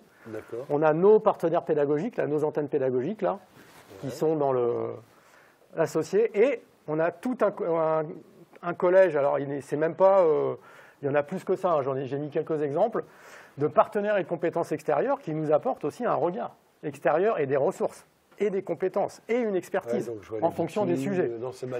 Donc par exemple, on a l'Orange Bleu, la marque de fitness. On a une belle photo, c'est notre assistante sociale aussi, qui est impliquée dans notre projet, qui n'est pas salariée, qui est une intervenante extérieure, mais qui est associée de la société coopérative. On a l'école de management de Normandie, qui est un partenaire, mais qui n'est pas une de nos antennes pédagogiques. On a le centre sportif de Normandie. Vous allez voir Marc Collière. Voilà. On va venir bientôt. Oui. Voilà, donc on a le logo en bas à droite, c'est la Fédération régionale des offices du tourisme de Normandie. Le C, c'est une agence de communication. Ingenium, ce sont des spécialistes en e-learning, en formation à distance. Donc voilà, vous voyez. Oui, il y a une ouverture. On a la Ligue de football aussi qui est associée, la Ligue de tennis, enfin voilà.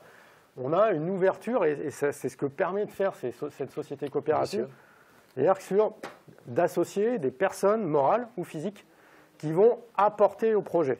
Et évidemment, la société coopérative ne rentre dedans et ça a un coût. C'est pas gratos, là on ne donne pas 10 balles comme dans la sauce. Là, hein. Personne physique, c'est 500 balles pour rentrer dedans.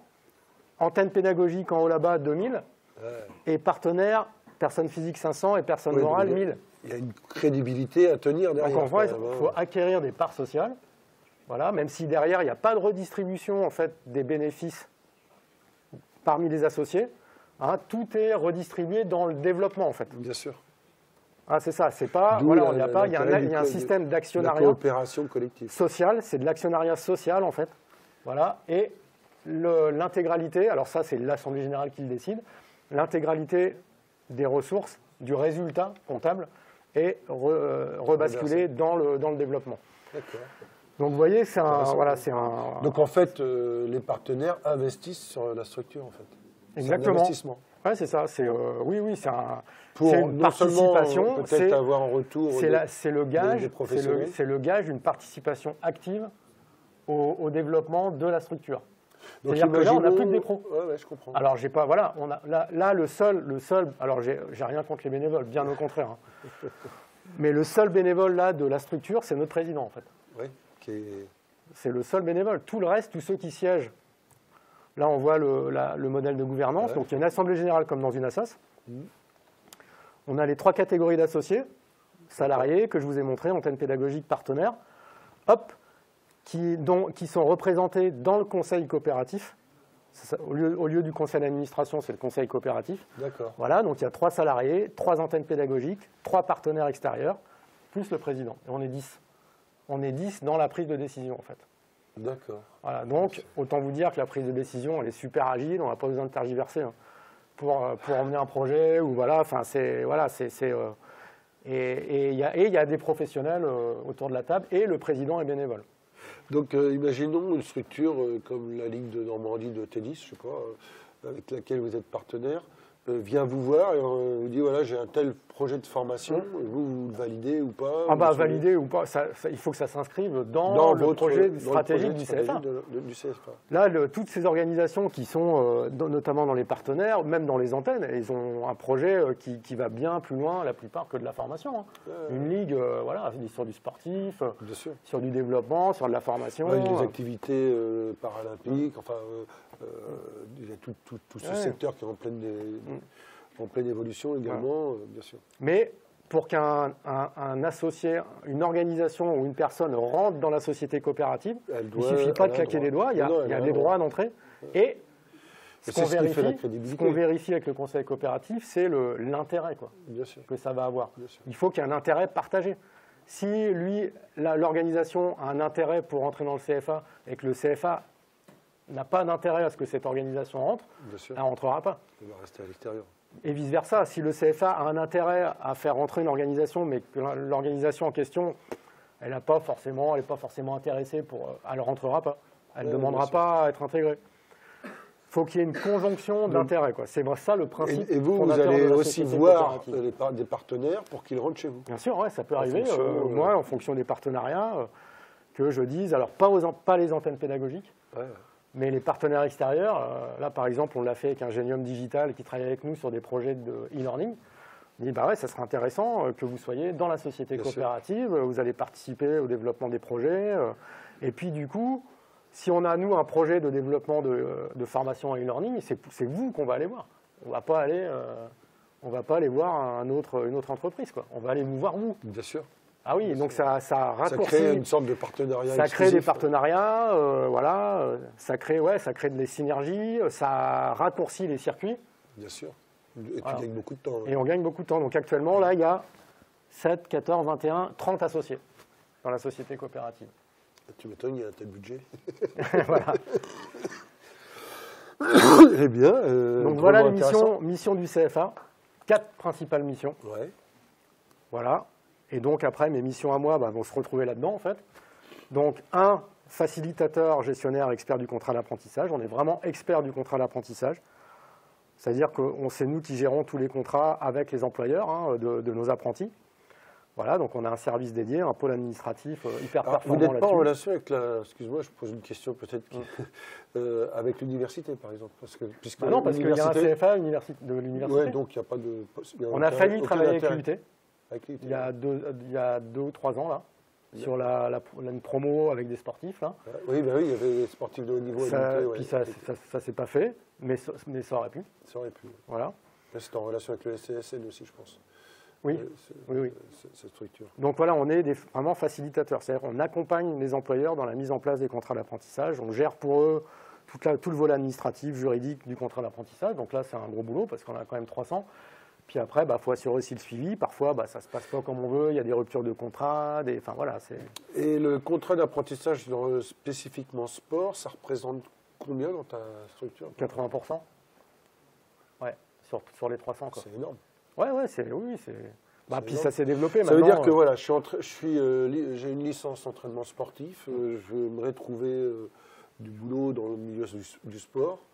Je peux m'adresser à un de tes partenaires pour voir si éventuellement il y aurait une possibilité d'emploi. Ah bah, s'il y a une possibilité, il faut que ça soit en alternance.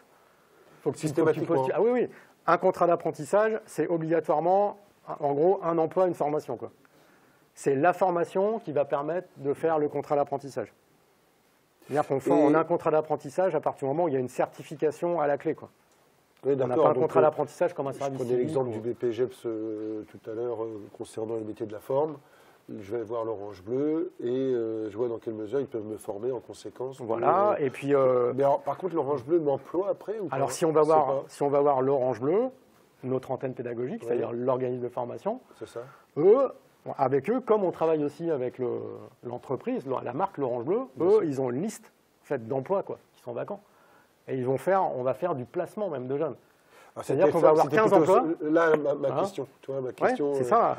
Donc le contrat d'apprentissage peut déboucher du coup sur un emploi réalisé. Bien sûr, derrière, eux, quand on travaille comme ça avec une marque, derrière eux, l'objectif c'est que les formés, ils restent dans l'enseigne. Bien sûr. Alors, pas forcément dans Normandie, mais ils ont des tas de postes qui s'ouvrent. Ça me fait penser un petit peu à la formation en Allemagne, où souvent les grandes entreprises, je pense à Siemens par exemple, qui après le bac emploient des jeunes, mais qui leur proposent une formation de A à Z, quoi. Oui, bah, bien sûr. Et maintenant, Avec une ces pérennisation grosses de l'emploi. entreprises-là ont leur propre CFA. Voilà, Ça, ils ont c'est leur, drôlement- voilà, ils ont leur propre CFA. Écoutez bien, parce que je pense que ça Et, peut être des débouchés professionnels drôlement intéressants pour vous quand même. Alors, si on vite fait, mais avant d'aller Oui, sur bien l'émission, sûr. dans les, Excuse-moi, sur les métiers porteurs, activités de la forme, là, il y a des emplois. Aquatique, activité aquatique, maître nageur. Alors nous, on ne propose pas en apprentissage, mais il y en a Mais d'autres qui le font. Là, tout ça, ouais, il y a brevet professionnel activité Brevet, aquatique. carrément. Ouais. Là, il y a du boulot, beaucoup de boulot. Par exemple, on a bossé avec Récréa pendant plusieurs années. Ah ouais. Et là, eux, ils sont en recherche, ils sont en pénurie de maîtres Donc, les nageurs. nageurs, Donc là, ils recherchent, hein, ça c'est clair, avec le BPGEPS. Hein. Voilà, et ils font la formation en alternance. Voilà. Sinon, après, dans le multisport, activité physique pour tous, tout ça, généralement, ça recrute, oui, il y a toujours du boulot. Il y a vraiment moyen, quoi. et comment un jeune fait-il pour postuler à un CFA, justement, enfin au CFA? Bah, c'est comme dans un organisme traditionnel, hein. Il y a un dossier d'inscription. Voilà, Il y a des épreuves, non? il y a des épreuves, ouais. Il y a ce qu'on appelle les tests d'exigence préalable dans les brevets professionnels sport. D'accord. Là, c'est des sortes de prérequis techniques, sportifs, Ouais, mais quand même, voilà, qui sont plus faut ou moins savoir. élevés en fonction des disciplines. Il faut savoir. Voilà, donc tout ça, D'accord, voilà, c'est- très bien. Donc si je termine sur Bien l'émission, sûr, vas-y. donc expert du contrat d'apprentissage. En deux, on fédère tout ce collectif là, dont je vous parle, là, nos antennes pédagogiques, là, les 14 antennes pédagogiques. Donc c'est pas rien d'animer un tel collectif, quoi, hein, d'organismes complètement différents. Il faut avoir quelques connaissances en ressources humaines quand même. Voilà, donc, et avec qui on n'a pas de lien hiérarchique. C'est-à-dire qu'on a une convention Non, vous êtes, qui nous unit, on leur délègue, c'est une convention de vous êtes délégation. accompagnateur quelque part. Voilà, on accompagne, mais il y a un moment donné, on est capable aussi d'évaluer, quoi, puisqu'on le délègue. Bien Donc sûr. derrière, on évalue aussi ce qu'on délègue. Oui, voilà. Alors, j'imagine que ça doit arriver que vous ne validiez pas parfois. Non, parce C'est que rare. non, parce que eux, ils sont aussi habilités par la direction régionale. Donc, il n'y a pas de Ouais. souci. Enfin, ensuite, évidemment qu'on est développeur et accompagnateur de formation et de projets en lien avec les acteurs sur les territoires. Ouais. Donc on travaille beaucoup donc, avec les antennes pédagogiques, avec les jeunes. Voilà, on a des projets aussi un peu indépendants de l'apprentissage. On essaye d'accompagner au maximum les partenaires qui ont des projets. Par exemple, on a un fonds de soutien financier qui nous permet d'accompagner certains projets. Voilà, ça peut être l'achat d'un équipement, par exemple du matériel vidéo, de trucs comme ça. Voilà, on a une Pour les enveloppe structures, justement. pour nos partenaires pédagogiques. Enfin voilà, quand on a des dispositifs d'accompagnement qui permettent la montée en compétences Ouais, dont je vous parlais tout à l'heure, d'avoir des meilleurs intéressant. moyens pour former, etc., etc., quoi.